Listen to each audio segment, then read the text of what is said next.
quitté le secteur des médias pour aller dans le secteur informatique, mais la configuration technique de ce titre, qui est celui d'Atos, est assez similaire à celui de Lagardère, c'est-à-dire qu'on est à court terme plutôt baissier, neutre, enfin, en tout cas, mais donc on attend également sur Atos, en fait, une confirmation, j'ai l'impression, pour se positionner sur le titre. C'est exactement cela. Alors, Atos, je l'avais déjà présenté ici, je crois que c'était en novembre, il y a à peu près 4-5 mois, où le titre était bien plus bas, il était autour de 8 euros, avec des points d'interrogation sur la continuation de la descente aux enfers, ou le chemin d'une certaine reprise du titre. Alors, les fondamentaux se sont améliorés, il y a une direction qui semble plus dynamique, avec un objectif de scission en deux par la vente du secteur de l'infogérance, des résultats 2022 qui se sont montrés en amélioration, et le titre, il a repris un schéma haussier, une tendance haussière qui est tout à fait propre sur le plan technique, même s'il y a des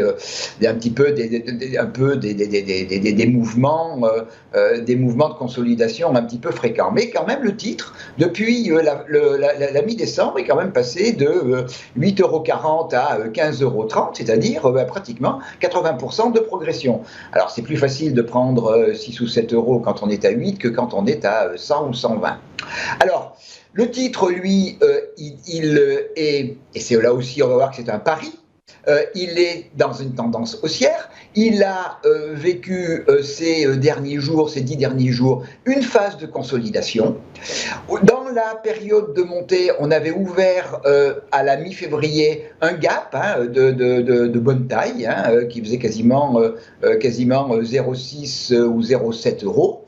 Gap qui avait été retesté à la fin du mois de février. Dans la consolidation très récente, le gap a été à nouveau testé. On voit que c'est la bougie d'avant-hier, de lundi. On a une mèche basse extrêmement importante sur la bougie d'avant-hier qui montre que les acheteurs ont certainement la volonté de venir défendre ce gap qui était un gap haussier. Et hier, on a ouvert avec également un gap haussier qui montre que, il y a quand même de la part des acheteurs une volonté d'être présent et de prendre le contrôle de l'actif. On a deux moyennes mobiles qui sont là en support. Tout d'abord, la moyenne mobile 65 périodes, qui, on voit, a été support à la baisse à la mi-novembre, au début décembre, pardon, excusez-moi, et dans la baisse d'avant-hier, cette moyenne mobile 65 a fait à nouveau support. Et puis, on a une moyenne mobile plus courte qui est l'exponentielle 34. On la voit en termes de résistance à la fin de l'année dernière, de support à la mi-février, juste avant l'ouverture du gap, et après avoir été cassée vendredi et lundi, elle a déjà été reprise mardi. Donc, on a le sentiment que, les acheteurs défendent la zone 11,80, 12,40, ça c'est le premier point. Le deuxième point est qu'il y a une volonté de continuer la lente mais claire progression du titre, ce qui pourrait donner peut-être lieu, c'est une réflexion de commencer à constituer une position, si ce n'est déjà fait, et en accumulant au fur et à mesure de la progression, si elle se confirme. Alors, j'ai un niveau qui me rassurerait.